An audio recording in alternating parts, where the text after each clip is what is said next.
नमस्कार, पोलपात में आपका स्वागत है और मैं हूँ प्रतिमा सिंह। आज आप पढ़ रहे हैं दबाव समूह, जिसे प्रेशर ग्रुप भी कहते हैं।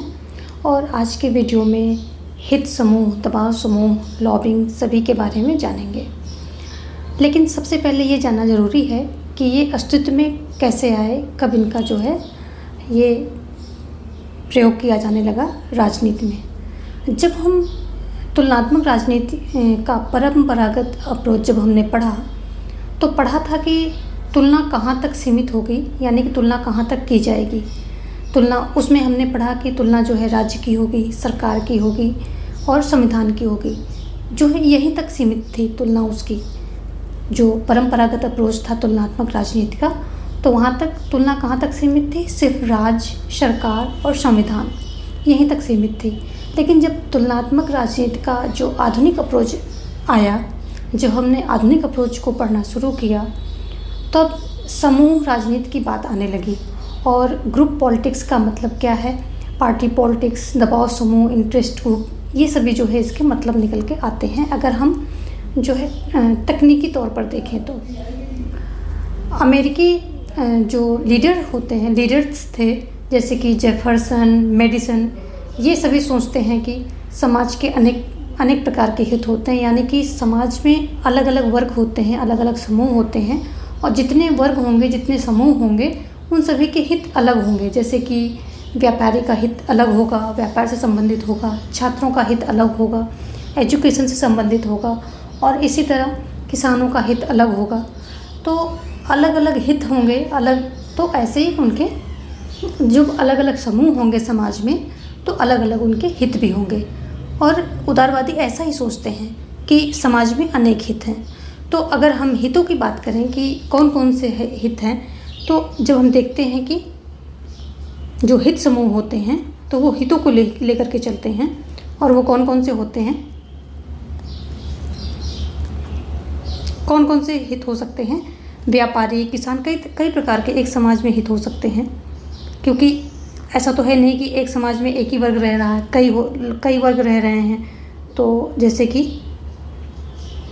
व्यापारी, एक हित हो गया व्यापारी का। दूसरा हित हो सकता है किसान का। तीसरा हो सकता है छात्रों का, छात्र का हित हो गया। फिर मजदूर भी हो सकता है ना, समाज में, तो मजदूर का हित हो गया। यानी कि समाज में जितने समूह हैं उतने जो है हित होंगे। और इसका मतलब ये है कि समाज में अनेक प्रकार के समूह हैं और अनेक प्रकार के हित हैं। लोकतांत्रिक देशों में समूह बनाने का अधिकार एक मूल अधिकार होता है। और यदि आपको लगता है कि आपका जो है कोई व्यक्तिगत अधिकार हनन, जो आपके किसी व्यक्तिगत अधिकार का हनन हो रहा है, तो आप क्या करेंगे ऐसे में? तो आप क्या ऑप्शन जो हो सकते हैं वो है कि आप न्यायालय चले जाएं। दूसरा ऑप्शन हो सकता है कि आप पार्टी बना लीजिए ताकि अपने हितों को जो है रक्षा कर सकें वहाँ पहुंचकर सत्ता में, और आप अपने हितों का, अपने समूह का जो है वहाँ पर आवाज़ उठा सकें, उसके लिए नियम बना सकें।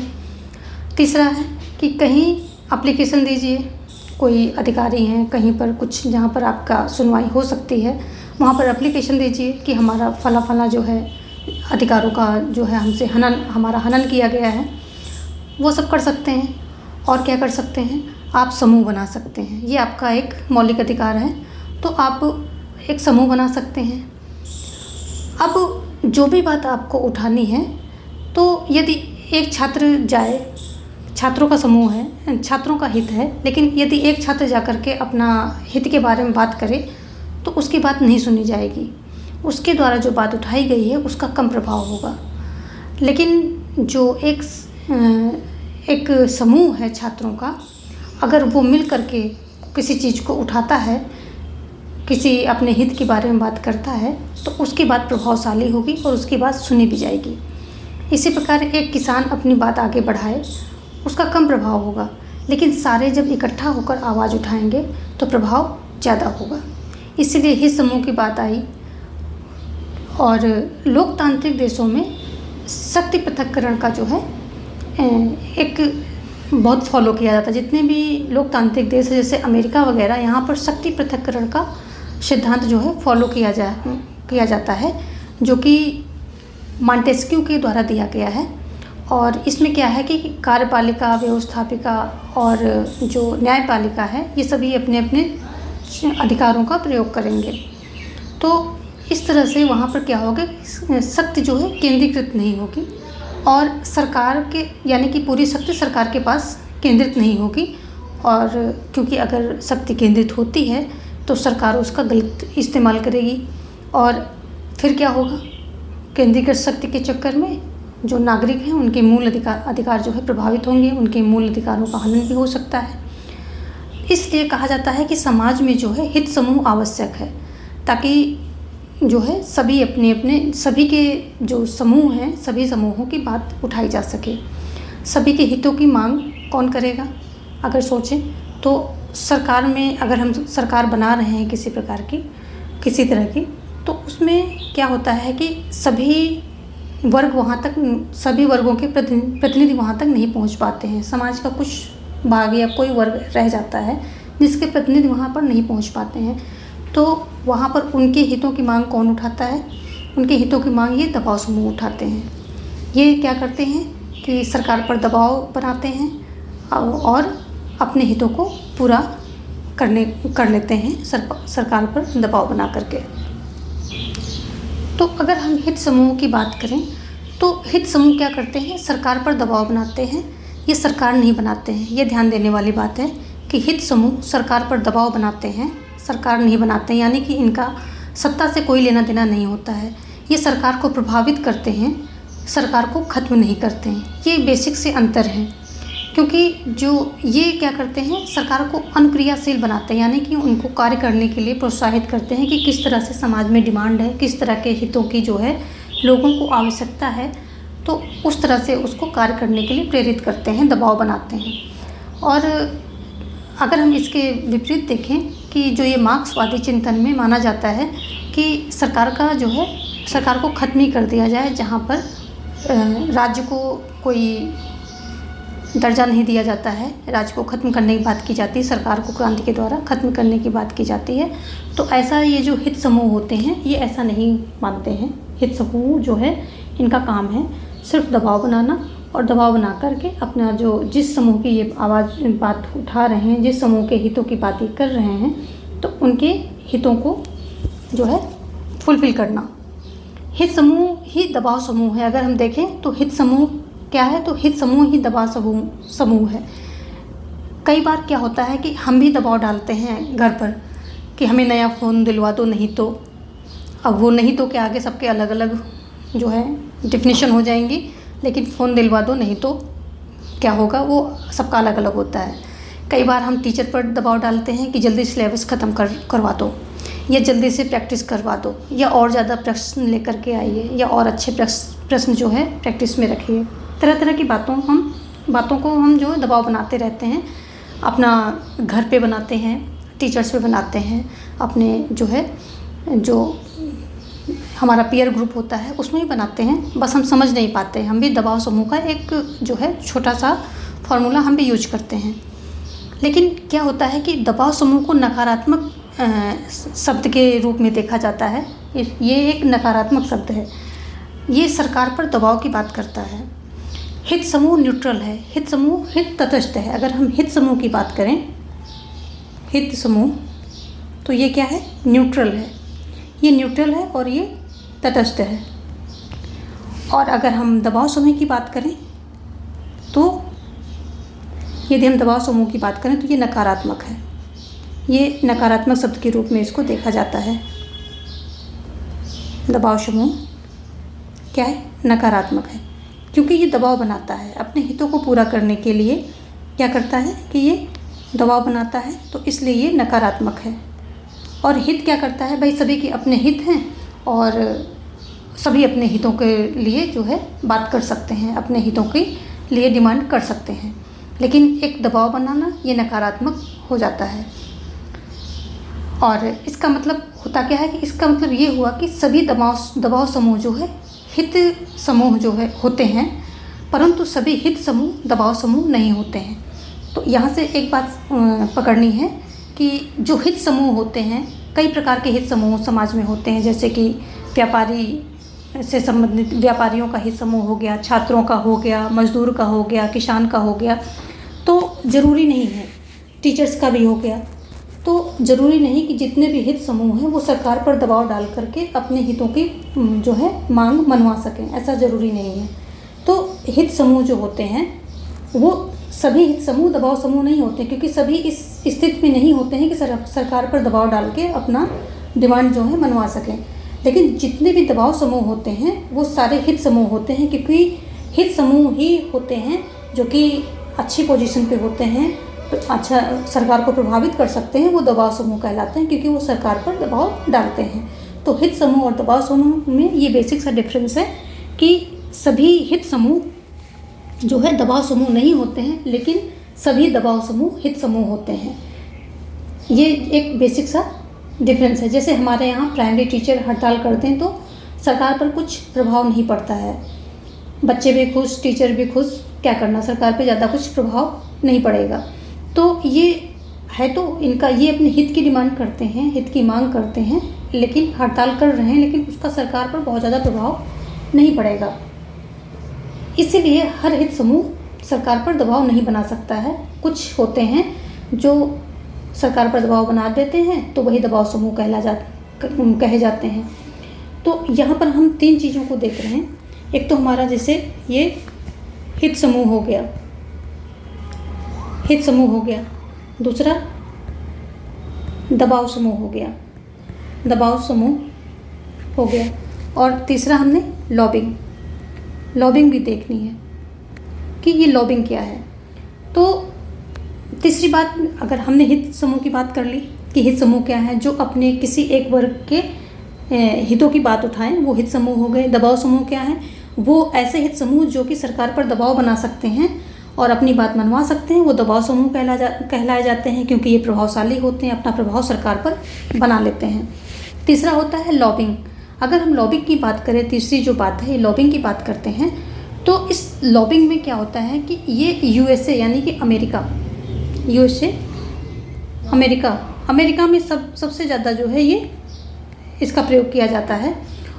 और जो अमेरिका का सीनेट है, जैसे कि हमारे यहाँ का राज्यसभा, तो अमेरिका का सीनेट जो है, सीनेट की लॉबी में ये कुछ लोग खड़े होकर, ये जो सांसद होते हैं वहाँ के, उनको जो है अपने हितों की पूर्ति के लिए सांसदों पर ये दबाव बनाते हैं। और उसी बात से ये शब्द प्रचलित हो गया कि लॉबिंग। जो लॉबिंग हम बोलते हैं तो उसका मतलब यहीं से निकलता है कि जो अमेरिका है, अमेरिका में सीनेट क्या है, बहुत ही प्रभावशाली है।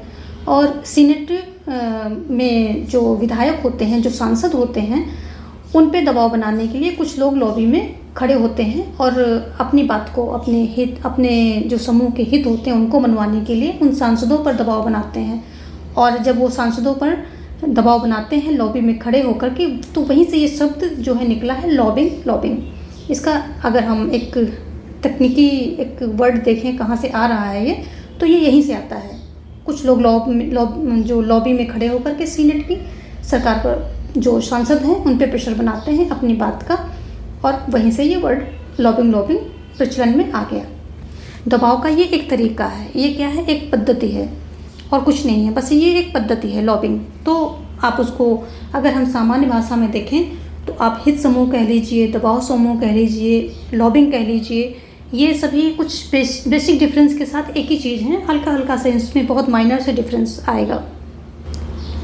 वैसे यदि हम सैद्धांतिक तरीके से देखें तो न्यायपालिका को प्रभावित नहीं किया जा सकता है, क्योंकि जो लोकतांत्रिक देश होते हैं उसमें न्यायपालिका स्वतंत्र होती है, निष्पक्ष होती है, तो उस पर कोई भी जो है प्रभाव नहीं बना सकता, ना ही सरकार बना सकती है और ना ही आम जनता बना सकती है। वो स्वतंत्र और निष्पक्ष होकर के कार्य करने के लिए, न्याय देने के लिए ही बनी हुई है। तो जो है जितने भी लोकतांत्रिक देश हैं वहाँ न्यायपालिका स्वतंत्र होती है, इसलिए न्यायपालिका पर जो है ये दबाव बनाने की बात नहीं आती है।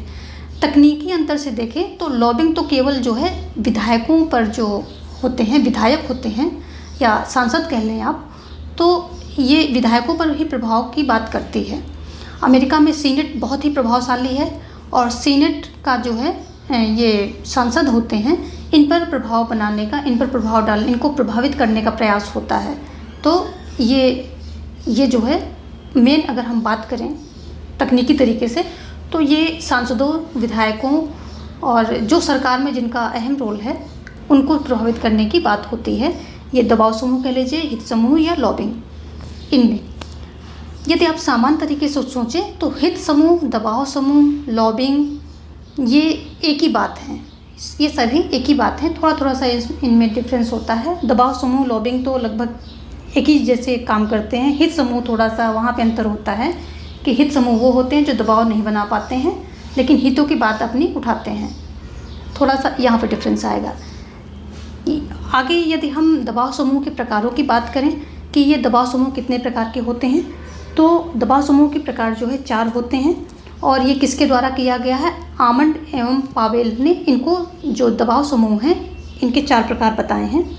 तो ये हम पहले देख लेते हैं। यहाँ पर आमंड एवं पावेल के द्वारा ये दिया गया है, आमंड एवं पावेल, ये इनके द्वारा जो है ये चारों प्रकार बताए गए हैं। इनको भी हम देख लेते हैं कि क्या क्या इन्होंने बताया है। तो इनके अकॉर्डिंग जो है सहचर्यात्मक होता है। पहला क्या होता है? सहचर्यात्मक होता है, ये दबाव समूह होता है। और दूसरा होता है गैर सहचर्यात्मक, यानी कि जो पहला ये एसोसिएशनल कह सकते हैं आप इसे, जो है एसोसिएशनल कह सकते हैं। और जो गैर सहचर्यात्मक है इसे नॉन एसोसिएशनल कह सकते हैं। और ये संस्थात्मक है यानी कि इंस्टीट्यूशनल है। और चौथे की बात करें तो ये प्रदर्शनकारी है, यानी कि एनोमिक, इसे एनोमिक भी बोल सकते हैं आप। इनको देख लेते हैं कि इनकी विशेषताएं क्या हैं, ये किस तरह से काम करते हैं, या किस तरह के इसमें जो है समूह आते हैं। अगर हम सहचर्यात्मक यानी कि एसोसिएशनल ग्रुप की बात करते हैं तो इसमें आ जाएंगे किसान, छात्र, व्यापारी, ये सभी इसमें आ जाते हैं। कौन कौन से समूह आ जाते हैं? किसान, छात्र, व्यापारी, इस तरह के दल जो आ जाते हैं। और ये क्या होते हैं? औपचारिक होते हैं। इनको प्रॉपर जो है औपचारिक तरीके से इनको बनाया जाता है। इसमें प्रॉपर पदाधिकारी होते हैं, अध्यक्ष होते हैं, इनकी मेंबरशिप होती है, बहुत सारी चीज़ें इसमें सब बिल्कुल एक प्रोफेशनल तरीके से इसमें की जाती हैं। और जो इसको अगर कहेंगे प्लानिंग होती है इनकी, सुनियोजित तरीके से इनको जो है यहाँ पर संगठित किया जाता है और अपने हितों की बात यहाँ पर रखी जाती है, अपने हितों के लिए आवाज़ ही उठाते हैं। तो और दूसरा हम देखेंगे गैर सहचर्यात्मक यानी कि नॉन एसोसिएशनल। ये प्रायः जो है इसमें वैसे आते हैं जो जन्म से प्राप्त होते हैं। इसमें इनको बनाने में, ऐसे संगठन बनाने में हमारा यानी कि व्यक्तियों का कुछ खास योगदान होता नहीं है। ये जाति, धर्म, भाषा के आधार पर बनाए जाते हैं। इन्हें प्राथमिक समूह कहते हैं। जैसे आप किसी जाति से हैं तो आपका समूह अपने आप बना हुआ है, आपके पैदा होने से पहले ही बना हुआ है, पैदा हो गए तो आप उसी समूह में शामिल हो गए। इसी तरह भाषाई आधार पर आपकी जो भाषा है तो वो ऑलरेडी वहाँ पर सुनिश्चित है कि आपकी क्या भाषा है और किस भाषा के समूह में आप आएंगे। इसी प्रकार जो है धर्म, आपका धर्म पहले ही वहाँ निश्चित होता है पैदा होने से पहले। इसमें आपका वहाँ कुछ रोल नहीं होता है। आपका रोल सिर्फ इतना ही होता है कि आप उसको फॉलो करने लगते हैं। उसको संगठन बनाने में किसी का इसमें कोई योगदान नहीं होता है, ये पहले से ही बने हुए होते हैं। इसमें व्यक्तिगत योगदान नहीं होता, इसमें समाज का योगदान होता है जो कि बहुत पहले से पीढ़ियों से चला आया होता है। तो इसमें हम रख सकते हैं जाति, धर्म, भाषा के आधार पर। तो ऐसे समूह इसमें आते हैं जो कि जाति, धर्म, भाषा के आधार पर ये बनते हैं। इन्हें हम कहेंगे क्या? इन्हें हम प्राथमिक समूह कहते हैं। प्राथमिक समूह, इसमें किसी हमारा जो कोई ज़्यादा योगदान नहीं होता है। आगे देखेंगे जो इंस्टीट्यूशनल होता है, इसमें क्या होता है कि जो संस्थात्मक होते हैं ये इसमें क्या, कैसे ग्रुप आएंगे, कैसे समूह आएंगे? इसमें आएंगे जैसे सिविल सेवक आ जाएंगे, सैनिक आ जाएंगे। ये क्या होते हैं? सरकार के पार्ट होते हैं, यानी कि सरकार के भाग होते हैं। सिविल सेवक आ जाएंगे और सैनिक आ जाएंगे। ये सभी जो आ जाते हैं और इनको हम देखें तो ये सरकार पर बहुत ज़्यादा प्रभाव डालते हैं, बहुत ज़्यादा सरकार को प्रभावित करते हैं, क्योंकि ये खुद ही एक सरकार के पार्ट होते हैं। कहीं ना कहीं सरकार इनसे जो है अपना सरकार के एक अहम जो है सरकार को चलाने में अहम रोल अदा करते हैं और सरकार के पार्ट होते हैं। तो ये बहुत ज़्यादा जो है सरकार को प्रभावित करते हैं। आगे देखेंगे प्रदर्शनकारी। ये क्या होते हैं? आकस्मिक होते हैं, अनौपचारिक होते हैं, यानी कि इनको जानबूझकर नहीं संगठित किया जाता है। ये क्या होते हैं? आकस्मिक होते हैं। आकस्मिक होते हैं और क्या होते हैं? अनौपचारिक होते हैं। अनौपचारिक होते हैं और इसमें ना कोई नियम होता है, ना कानून होता है। कोई भी जैसे मान लिया कुछ कानून आया, लोगों को पसंद नहीं आया, वो सड़क पर उतर आए। ना इसमें कोई महासचिव होगा, ना कोई अध्यक्ष होगा, ना कोई मेंबरशिप होगी, ना कोई पदाधिकारी होगा, कुछ भी नहीं होगा, यानी कि कुछ सुनियोजित नहीं होगा। अचानक जो है कोई कानून आया, कुछ ऐसी घटना हो गई कि लोगों को पसंद नहीं आया तो लोग सड़क पर उतर आए, धरना किया, प्रदर्शन किया, तोड़फोड़ की। तो ये आकस्मिक होते हैं। सडनली इनका जो है ये एकदम से आते हैं और फिर गायब हो जाते हैं। तो ये प्रदर्शनकारी कहलाते हैं या एनोमिक इनको कह सकते हैं। तो ये 4 प्रकार के जो है ये दबाव समूह बताए गए हैं। किसके द्वारा? आमंड एवं पावेल के द्वारा। यदि हम सहचर्यात्मक जो दबाव समूह होते हैं इनकी बात करें तो ये दुनिया के जो है जितने भी देश होते हैं हर देश में पाए जाते हैं और ये सार्वभौमिक होते हैं, हर जगह पाए जाते हैं। वैसे भी दबाव समूह जो है हर जगह पाए जाते हैं, लेकिन जो सहचर्यात्मक होते हैं यानी कि किसान, छात्र, व्यापारी, ये हर जगह पाए जाते हैं। लेकिन हम अगर बात करें कि गैर सहचर्यात्मक कहाँ ज़्यादा पाए जाते हैं तो ये विकासशील देशों में पाए जाते हैं। अगर हम गैर सहचर्यात्मक की बात करते हैं यानी कि जो नॉन एसोसिएशनल होते हैं, जो जाति, धर्म, भाषा पर आधारित समूह होते हैं, तो ये कहाँ पाए जाते हैं? जो विकासशील देश होते हैं, जो विकासशील देश होते हैं यहाँ पाए जाते हैं। क्यों? क्योंकि यहाँ पर औद्योगिकरण होना बाकी है, पूरी तरह से औद्योगिकरण नहीं हुआ है, अभी जारी है। और तो समाज उतना एडवांस नहीं हुआ है। समाज में जाति, धर्म, भाषा, इन सब की पहचान बहुत महत्वपूर्ण होती है और इनके आधार पर जो है समाज जो है बटा हुआ होता है। तो जो गैर सहचर्यात्मक यानी कि जो नॉन एसोसिएशनल समूह होते हैं तो ये यहाँ पर ज़्यादा पाए जाते हैं, जो विकासशील देश होते हैं। अगर हम सहचर्यात्मक इनकी दबाव समूह की बात करें तो ये विकसित देशों में ज़्यादा पाए जाते हैं। ऐसा नहीं है कि विकसित देशों में सिर्फ सहचर्यात्मक ही पाए जाते हैं और गैर सहचर्यात्मक यानी कि जाति, धर्म, भाषा पर आधारित ग्रुप नहीं पाए जाते हैं। ऐसा नहीं है, एक रेशियो है कि यहाँ पर जो है गैर सहचर्यात्मक होते हैं वो विकासशील देशों में ज़्यादा पाए जाते हैं और जो सहचर्यात्मक होते हैं ये विकसित देशों में ज़्यादा पाए जाते हैं। दोनों प्रकार के हर तरह के देशों में पाए जाते हैं, लेकिन रेशियो की बात हो रही है कि कौन सा रेशियो किस देश में ज़्यादा है, यहाँ पर ये बताने की बात हो रही है। आगे हम देखेंगे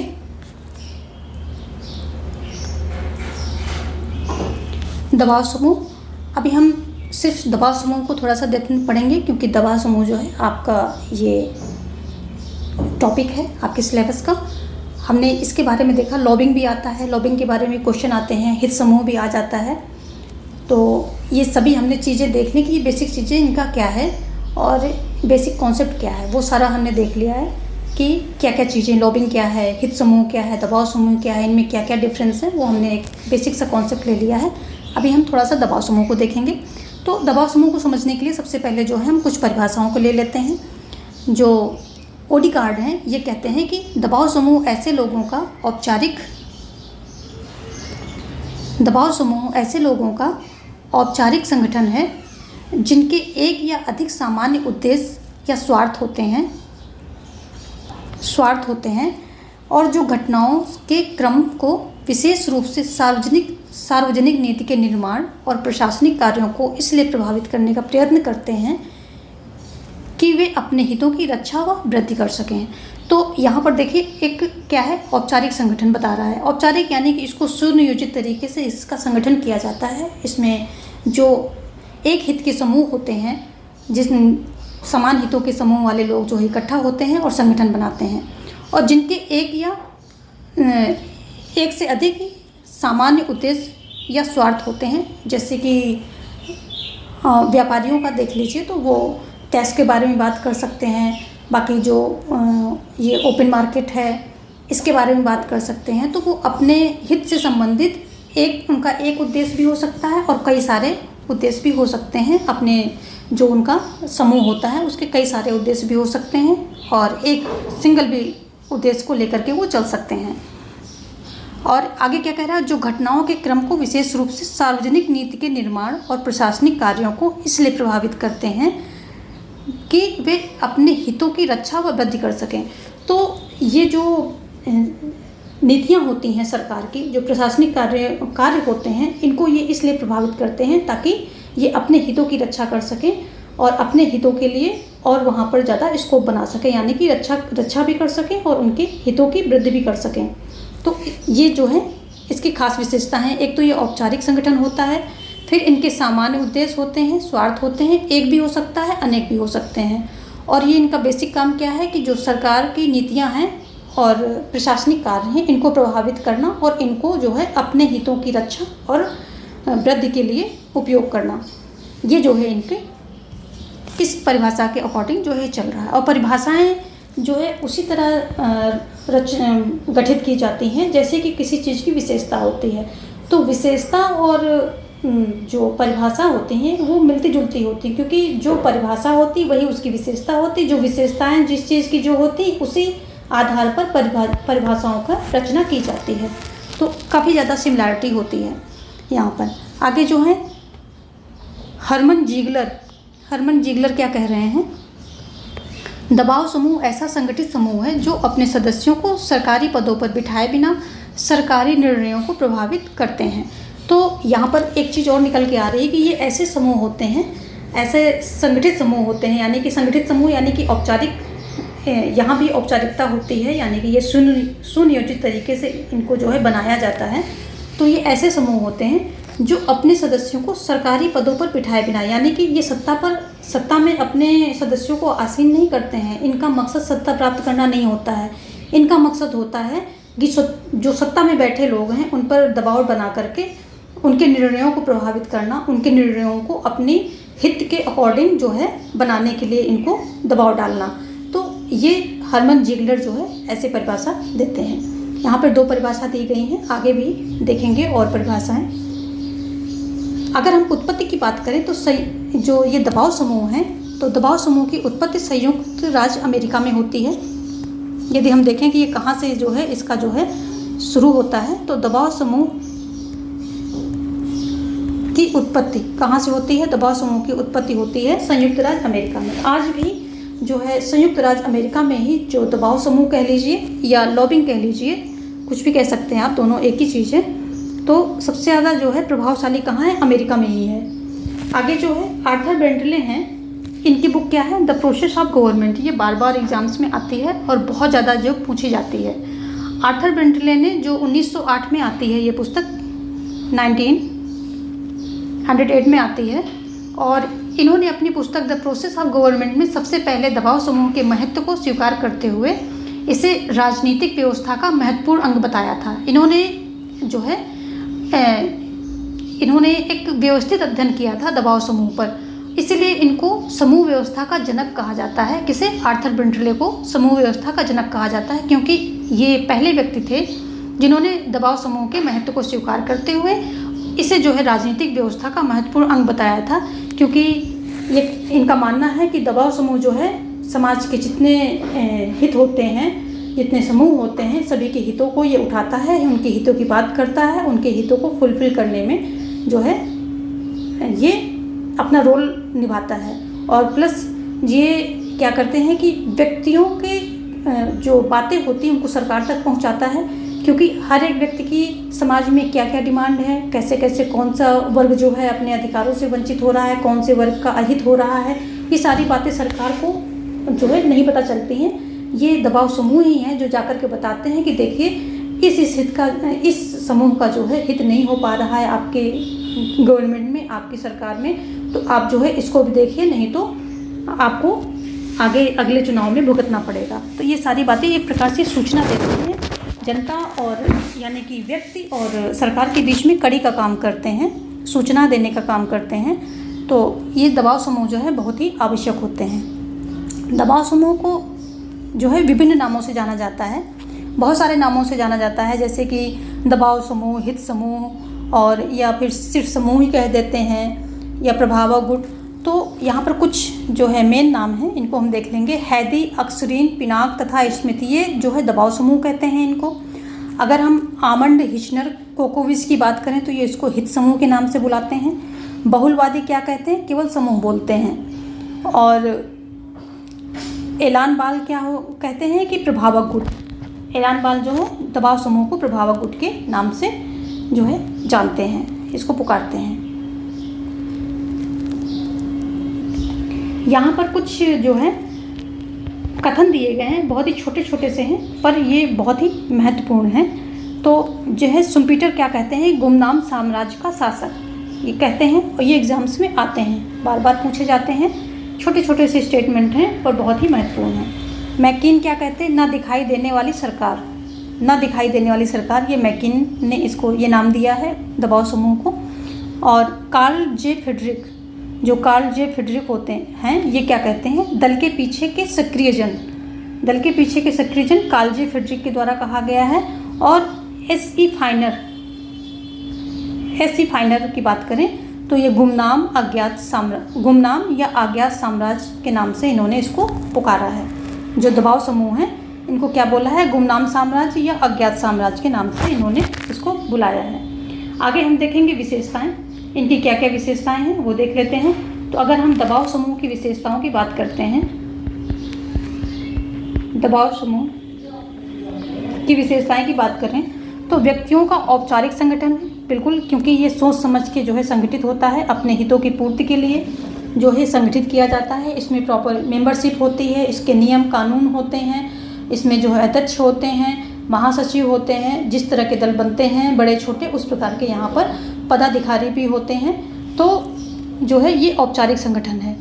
इसके निश्चित हित होते हैं, यानी कि जो हर समूह का अपना एक निश्चित हित होता है, जो है अपने इनके निश्चित हित होते हैं, उन्हीं हित को लेकर के ये आगे बढ़ते हैं, अपनी आवाज़ उठाते हैं और सरकार पर दबाव बनाते हैं अपने हितों को पूरा करने के लिए।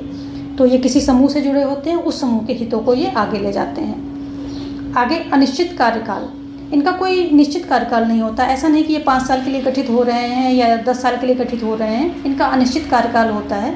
ये कई तो इतने पुराने हैं कि बहुत पहले से 50 साल से चल रहे हैं और अभी भी चलते जा रहे हैं। वो अपने जो समूह, जिस समूह के हितों को वो उठा रहे हैं, तो उस समूह से जुड़े हुए हैं, उस समूह के लोगों को अपने साथ बांधे हुए हैं और हमेशा उस समूह के हितों को ये आगे ले जाते हैं। सरकार को सारी चीज़ों से, बातों से, परेशानियों से अवगत कराते हैं और उनके हितों की रक्षा की बात करते हैं, दबाव बनाते हैं सरकार पर कि वैसी नीतियाँ बनाए जो कि उस समूह की हित की बात करे, जो उस समूह के हित के समूह के लिए लाभकारी हो।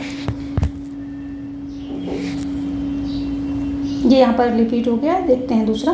इसकी ऐच्छिक सदस्यता होती है, यानी कि इसमें कोई सदस्यता ऐसा नहीं है कि मैंडेटरी है, ऐसा बिल्कुल भी नहीं है। ऐच्छिक सदस्यता होती है, जब चाहें आप इसकी सदस्यता ले सकते हैं और जब चाहें इससे निकल सकते हैं, तो ये ऐच्छिक होती है।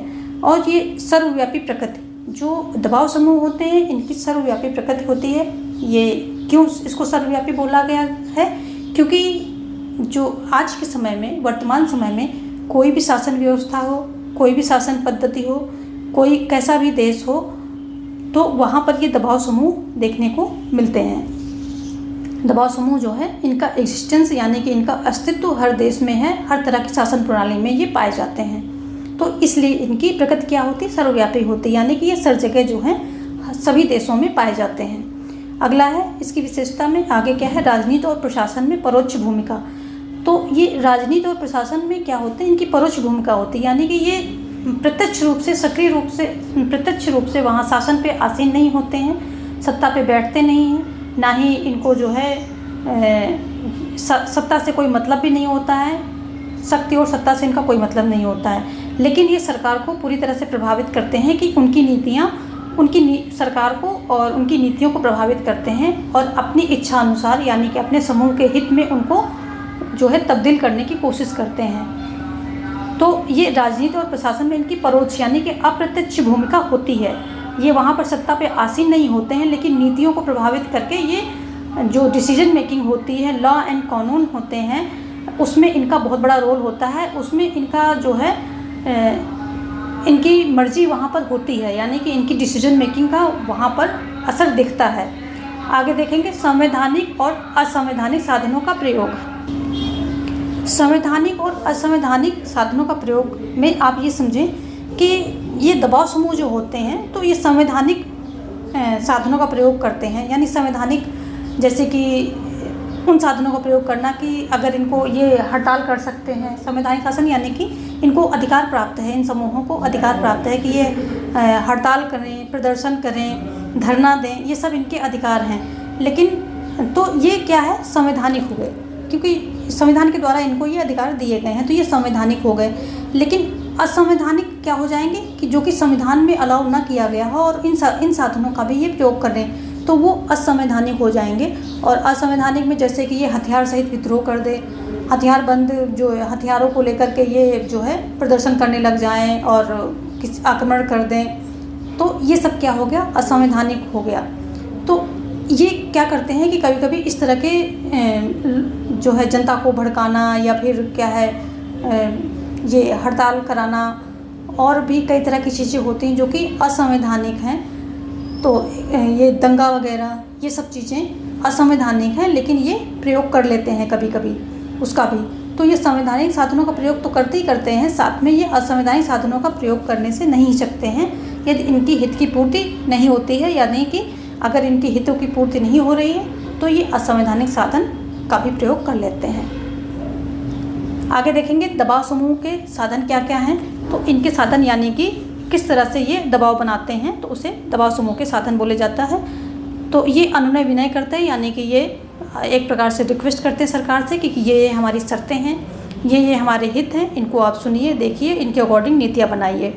अगला क्या है कि ये हड़ताल एवं धरना प्रदर्शन करते हैं, तो ये हड़ताल कर सकते हैं, धरना दे सकते हैं। तो ये सारी चीज़ें भी इनके साधन में हैं, यानी कि जो है सरकार पर दबाव बनाने के लिए ये हड़ताल करते हैं, धरना प्रदर्शन करते हैं, ये सारी चीज़ें ये करते हैं। ये न्यायालय की मदद भी लेते हैं अगर इनके जो है अधिकारों का हनन हो रहा है और इनके जो है समूह का जो है अधिकारों को वंचित रखा जा रहा है और सरकार जो है इनके अकॉर्डिंग काम नहीं कर रही, तो ये न्यायालय में जाकर के गुहार लगा सकते हैं कि देखिए हमारे ये मूल अधिकार हैं या ये हमारे अधिकार हैं और हमको जो है हमारे समूह को या हमको या इन कुछ खास वर्ग के व्यक्तियों को इन अधिकारों से वंचित किया जा रहा है, तो ये न्यायालय की मदद भी लेते हैं। ये सामूहिक प्रचार भी करते हैं, सरकार पर दबाव बनाने के लिए ये क्या करते हैं, जनता को जागरूक करते हैं, जनमत तैयार करते हैं, ताकि जनता जो है एक बाहर जब भी इनको ज़रूरत पड़े तो आंदोलन के रूप में उसको जो है सड़क पर उतार सकें। तो ये सामूहिक प्रचार भी करते हैं अपनी नीतियों का, अपने हितों का, और जो इनके हित होते हैं समूह के, उसमें जनता को ये जागरूक करते हैं। ये पत्र पत्रिकाओं का भी सहारा लेते हैं, तो जो अपने बातें होती हैं, जो इनके हित होते हैं, बातें होती हैं और जो सरकार से जो है इनकी डिमांड होती है, तो वो सब पत्र पत्रिकाओं न्यूज़पेपर के द्वारा भी ये उसका सहारा लेकर के ये सारी बातें फैलाते हैं। और ये सीधी कार्यवाही भी करते हैं, सीधी कार्यवाही भी करते हैं, यानी कि ये जो हैं जब प्रदर्शन पर आते हैं तो काफ़ी ज़्यादा ये उग्र भी हो सकते हैं, तो ये सीधी कार्यवाही करने से भी जो है नहीं हिचकते हैं, कर लेते हैं। आगे लॉबिंग, तो लॉबिंग में भी वही होता है कि ये विधायकों को जो है प्रभावित करते हैं कि आप जो है ये नीतियाँ जो संसद में जा कर के हमारे हितों के लिए आप आवाज़ उठाएंगे, यानी कि हमारे हितों की बात करेंगे, तो इसे लॉबिंग बोलते हैं। ये विधायकों को इस तरह से समझाते हैं या इस तरह से अपने पक्ष में कर लेते हैं कि आप जो है संसद में जा कर के हमारे हितों की बात करेंगे, हमारे हितों के लिए जो है वहाँ पर आवाज़ उठाएंगे, उसके अकॉर्डिंग पॉलिसीज़ और नियम वगैरह सब लेकर के आएंगे। आगे क्या है, रिश्वत, बेईमानी व अन्य साधनों का प्रयोग भी ये करने से नहीं बचते हैं, यानी कि जब ये विधायकों को अपने पक्ष में लेने के लिए रिश्वत देते हैं और जो कि पैसों की भी हो सकती है और भी कई तरह की हो सकती हैं। तो ये रिश्वत हो सकती है और बेईमानी का भी सहारा ये ले लेते हैं और भी जितने जो अनैतिक साधन होते हैं जितने भी, उनका भी ये प्रयोग कर ही लेते हैं अपने हितों की पूर्ति के लिए। सौदेबाजी भी करते हैं, यानी कि ये डीलिंग भी करते हैं कि ठीक है आप हमारे हितों को लेके आइए, हम आपको जो है इतने वोट दिलवाएंगे या इस क्षेत्र में हम लोगों को आपके जो है आपके लिए आपका जनमत तैयार करने के लिए आपके हित में ये सारा जो है हम यहाँ का जनमत तैयार करेंगे, इस क्षेत्र का, इस एरिया का। तो इनके बीच में सौदेबाजी भी काफ़ी होती हैं। तो ये कुछ इनकी जो है इनके साधन हो गए जिन साधनों का प्रयोग करके ये सरकार पर दबाव बनाते हैं। अब हम देखेंगे दबाव समूह के कार्य, लाभ और उपयोगिता या महत्व सारी एक ही बातें हैं। जो कार्य होते हैं वही उनके जो है महत्व भी हो जाता है, लाभ भी हो जाते हैं। तो इनका पहला जो है अगर हम कार्य देखें तो लोकतांत्रिक प्रक्रिया को अभिव्यक्ति प्रदान करते हैं, यानी कि जो लोकतांत्रिक प्रक्रिया होती है किसी देश की उसको अभिव्यक्ति प्रदान करते हैं, क्योंकि हर व्यक्ति अपने लिए जाकर के उतनी आवाज़ नहीं उठा सकता है। अगर उठाता भी है तो उसकी आवाज़ नहीं सुनी जाएगी। लेकिन क्या है, ये जो दबाव समूह होते हैं ये संगठित होकर के और जो लोकतंत्र में हर प्रकार की आवाज़ को ये आगे ले जाते हैं, यानी कि उसको अभिव्यक्ति प्रदान करते हैं। तो ये उसका जो है बहुत तगड़ा साधन है। इसका ये बहुत बड़ा महत्व है कि लोकतांत्रिक प्रक्रिया में ये क्या करते हैं, अभिव्यक्ति प्रदान करते हैं लोगों की अभिव्यक्ति का ये बहुत तगड़ा साधन है। अगला है सरकार की निरंकुशता पर रोक। ये जो दबाव समूह होते हैं, अगर सरकार निरंकुश हो रही है, जनता के जो है खिलाफ जा कर के कोई नियम कानून बना रही है, उनके हित में नहीं काम कर रही है, तो ये क्या करते हैं, या जो है किसी समूह को सरकार क्या है कुछ समूहों का ध्यान दे रही है, कुछ समूहों को ध्यान ही नहीं दे रही है उनकी तरफ कुछ, और वो समूह जो है अधिकारों से वंचित है, तो ये क्या करते हैं उस समूह के जो है आवाज़ को आगे उठाते हैं और सरकार पर जो है दबाव बनाते हैं कि ठीक है आप अगर इस तरह की नीतियाँ इस तरह के वो नहीं लाएंगे तो हम अगले चुनाव में आप तैयार रहिए भुगतने के लिए। तो और उनको मानना पड़ता है। क्यों मानना पड़ता है? क्योंकि आखिरी में जब भी उनका टर्न जो है ओवर होगा तो वो उनको जनता के दरबार में ही जाना है वोट पाने के लिए और सत्ता में दोबारा आने के लिए। तो वो अगर कार्य जो है सही है, मांग उनकी डिमांड सही लगती है तो वो मानते हैं। अगर थोड़ा सा भी उसमें है कुछ ठीक सच्चाई तो वो मानते हैं, क्योंकि उनको जनता के दरबार में जाना है और जनता ही उनको फिर से ताजपोशी तक ले जाएगी। तो ये सरकार की निरंकुशता पर जो है रोक लगाते हैं। और ये क्या करते हैं, जो दबाव समूह होते हैं जनता को जागरूक भी तो करते हैं कि सरकार ठीक है ऐसा काम नहीं कर रही, आपके हित में काम नहीं कर रही है, तो अगली बार जो है इस सरकार को गिराना है, ये करना है। तो निरंकुश जो है सरकार को निरंकुशता पर ये रोक लगाते हैं। अगला है इनकी जो अगली उपयोगिता की बात करें तो वो है सरकार एवं समाज में संतुलन बनाए रखना। जो सरकार और समाज होता है उसमें संतुलन बना करके रखते हैं, क्योंकि सरकार के पास हर तरह की इन्फॉर्मेशन नहीं होती कि समाज में क्या क्या डिमांड है, कौन सा समूह जो है वंचित रह रहा है, कौन सा समूह है समाज में जिसकी आवश्यकताओं की पूर्ति सरकार जिन पे ध्यान नहीं दिया है और उनकी आवश्यकताओं की पूर्ति होनी ज़रूरी है। तो ये क्या करते हैं कि ये सरकार तक जो है सारी बातें पहुंचाते हैं और सरकार जो ज़रूरी स्टेप होती हैं उनको लेती है, उनको उठाती है। तो समाज और सरकार के बीच ये संतुलन की कड़ी है, यानी कि संतुलन बनाने का बहुत बड़ा रोल इनका है, इनका दबाव समूह का। आगे देखेंगे व्यक्ति व सरकार के बीच की कड़ी। तो इनका ये भी काम है कि ये व्यक्ति और सरकार के बीच की कड़ी का काम करते हैं। अगर कोई व्यक्ति है अपनी आवाज़ उठाता है तो उसकी आवाज़ कौन सुनेगा? कोई नहीं सुनता है। लेकिन ये क्या करते हैं कि उस व्यक्ति की आवाज़ संगठित रूप से जाकर के उठाते हैं और उसकी बातों को आगे बढ़ाते हैं। तो इनका प्रभाव होता है, क्योंकि ये संगठित होते हैं, इनका प्रभाव होता है, तो उनकी बातों को ये वहाँ पर सुना जाता है। तो व्यक्ति और सरकार के बीच में कड़ी होते हैं, वहाँ बताते हैं कि ठीक है समाज में जो है इस तरह के भी व्यक्ति हैं, इनकी ये ज़रूरतें भी हैं, इनको आप पूरा कीजिए। ये तबका या ये समूह आपकी नीतियों से वंचित हो रहा है, आपकी नीतियाँ उस तक नहीं पहुँच रही हैं या आपकी नीतियाँ उसके अकॉर्डिंग नहीं हैं। तो ये व्यक्ति और सरकार के बीच में कड़ी का कार्य करते हैं, समाज में संतुलन बनाए रखने का काम करते हैं। ये इन्फॉर्मेटिव होते हैं, ये सूचना देते हैं तो ये जो है सरकार को बहुत सारी सूचना देते हैं कि समाज में क्या नीड है, क्या ज़रूरत है, उसके अकॉर्डिंग आप चलिए। आगे है क्षेत्रीय प्रतिनिधित्व के पूरक के रूप में कार्य करते हैं। तो क्षेत्रीय प्रतिनिधित्व क्या होता है कि जो है जो संसद में क्या होता है, वैसे तो हर ग्रुप का, हर समूह का, हर क्षेत्र का प्रतिनिधित्व जो है वहाँ पर होता है कि इसकी व्यवस्था की गई है, लेकिन फिर भी समाज में इतने तरीके, जहाँ जिस समाज में बहुत ज़्यादा विभिन्नताएं हैं वहाँ पर हर जो है समूह का, हर क्षेत्र का प्रतिनिधित्व जो है वहाँ नहीं पहुँच पाता है, कुछ ना कुछ छूट ही जाते हैं। तो वहाँ पर क्या है, जहाँ पर कोई प्रतिनिधि जो है संसद में नहीं पहुँच पाया, तो उनकी कमी कौन पूरा करता है? ये दबाव समूह ही पूरा करती हैं। दबाव समूह जो हैं उस क्षेत्र की, जो वंचित क्षेत्र है या वंचित समूह है, उसकी आवाज़ आगे उठाते हैं। तो ये क्षेत्रीय प्रतिनिधित्व के पूरक के रूप में कार्य करते हैं, अपने अपने क्षेत्रों की बातों को उठा करके आगे ले जाते हैं, उनके हितों को आगे ले जाते हैं। तो ये वहाँ पर एक पूरक का कार्य करते हैं। और अगला है कि कानून निर्माण में सरकार की सहायता। ये भी इनकी एक खास विशेषता है, क्योंकि कानून निर्माण क्या होता है, कानून को ही तो ये प्रभावित करते हैं। ये जो कानून बन रहा है वो जनता के हित में है कि नहीं, ये या उस समूह के हित में है कि नहीं, तो और उस समूह को किस किस तरह के कानून की आवश्यकता है, ये सारी बातें जो है इनको सरकार तक देते हैं। और सरकार उसके अकॉर्डिंग जो है अपनी पॉलिसी को चेंज करती है, वहाँ पर इम्प्रूवमेंट लाती है। तो ये कानून को ऑब्वियसली जो है प्रभावित करते ही करते हैं। अगला है शासन के लिए सूचनाएं एकत्र करना। तो ये भी एक बहुत बड़ा इनका रोल है कि सरकार को हर चीज़ नहीं पता होती है कि समाज में क्या क्या ज़रूरतें हैं, क्या क्या जो है लोगों के हित जो है कौन कौन से पूरे हो रहे हैं, कौन कौन से नहीं हो पा रहे हैं, समाज में क्या डिमांड है, आज के समय में क्या नीड है, किस तरह से सबसे प्रायोरिटी में क्या जो है नीतियाँ रखनी चाहिए। तो ये सारी चीज़ें डेप्थ में कहाँ से, ये जो समूह होते हैं, हित समूह होते हैं, या फिर इनको दबाव समूह कहेंगे, जिनका कि लेवल थोड़ा ऊपर हो जाता है, तो दबाव समूह हो जाते हैं वो।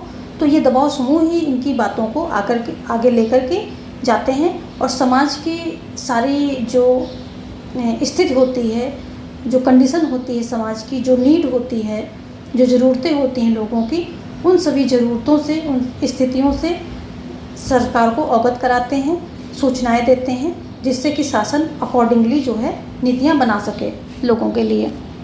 तो ये कुछ इनके महत्वपूर्ण जो है कार्य हो गए जो कि इनके द्वारा किए जाते हैं। अगर हम भारत में बात करें तो बहुत सारे जो है दबाव समूह हैं, जैसे कि छात्रों में ABVP आ गया, और किसानों का जो एक किसान समूह है उसमें BKU आ गया। ऐसे ही अलग अलग व्यापारियों में कुछ अलग है, अलग अलग जो है समूहों के अलग अलग जो है हित दबाव समूह वहाँ पर बने हुए हैं, यानी कि संगठन वहाँ पर बने हुए हैं। तो भारत में भी जो है कई तरह के दबाव समूह, या फिर आप कह सकते हैं कि हित समूह का जो संगठन है उनको बनाया गया है व्यक्तियों के द्वारा। एक समान हितों के लोग इकट्ठा होकर के ऐसे संगठन का निर्माण किया है। कई तो बहुत ही पुराने हैं और आगे आगे बनते ही जा रहे हैं। तो जो प्रमुख हैं भारत में वो, चलिए ये आपका होमवर्क है कि जो प्रमुख भारत में दल हैं ये कौन कौन से हैं, ये आप बताएंगे। बहुत थोड़े से हैं, जो मेन दलों की मैं बात कर रही हूँ, संगठन की बात कर रही हूँ, या जो दबाव समूह हैं उनकी बात कर रही हूँ। उनमें से आप BKU कर सकते हैं, ABVP कर सकते हैं, और भी देखिए कि कौन से हैं। तो ये आप मुझे कमेंट सेक्शन में जो है बताएंगे। देखते हैं, अगर हम दबाव समूह की आलोचना की बात करें तो इसकी आलोचनाओं में सबसे बड़ी बात यह है कि ये राष्ट्रीय हितों की उपेक्षा करते हैं, यानी कि अपने समूह की हितों की, जिस समूह के लिए ये काम कर रहे हैं, जिस समूह की आवाज़ को उठा करके आगे ले जा रहे हैं, तो ये उनके हितों के लिए जो राष्ट्रीय हित होते हैं उसकी अवहेलना कर देते हैं। यानी कि अगर कोई कार्य राष्ट्रीय हित में हो रहा है तो ये उसको दरकिनार कर देते हैं और कहते हैं कि नहीं, हमारे समूह के जो हित हैं उनको आप देखिए, पहले आप उनको देखिए। तो प्रायोरिटी क्या करते हैं, ये राष्ट्रीय हित को पीछे करके अपने समूह हित की को प्रायोरिटाइज कर देते हैं। अगला है कि भ्रष्टाचार को बढ़ावा। तो ये भ्रष्टाचार को बढ़ावा किस तरह देते हैं, जब ये विधायकों को अपने पक्ष में करते हैं तो वहाँ पर रिश्वत की बात करते हैं, वहाँ पर और सभी तरह की जो है लुभावने से इनको ऑफ़र दे करके इनको अपने पक्ष में करते हैं। तो वहाँ पर क्या होता है कि भ्रष्टाचार को बढ़ावा मिलता है। अभी अगर राजनेता क्या है, बिना पैसों के काम भी करना चाहे तो उसकी एक आदत सी हो जाती है कि नहीं जी अब तो पैसे मिलेंगे तभी जो कुछ काम होगा। तो ये भ्रष्टाचार को बढ़ावा यानी कि एक अनैतिक वातावरण तैयार करने का ये काम करते हैं कि जो है एक प्रकार से भ्रष्टाचार का वातावरण बनाने में ये काम करते हैं। तो भ्रष्टाचार को वहाँ से बढ़ावा मिलता है, जो नेताओं की आदत नहीं भी होती वो भी पड़ जाती है। आगे जनहित की उपेक्षा यानी कि जो जनहित है यानी कि जो सामान्य हित है उसकी उपेक्षा ये लोग करते हैं और अपने ये समूह हित को लेकर के ही चलते हैं। अगला है सामाजिक एकता को खतरा, क्योंकि ये समूह की बात करते हैं, सिर्फ उस विशेष समूह की बात करते हैं और ये पूरे समाज की बात नहीं करते हैं।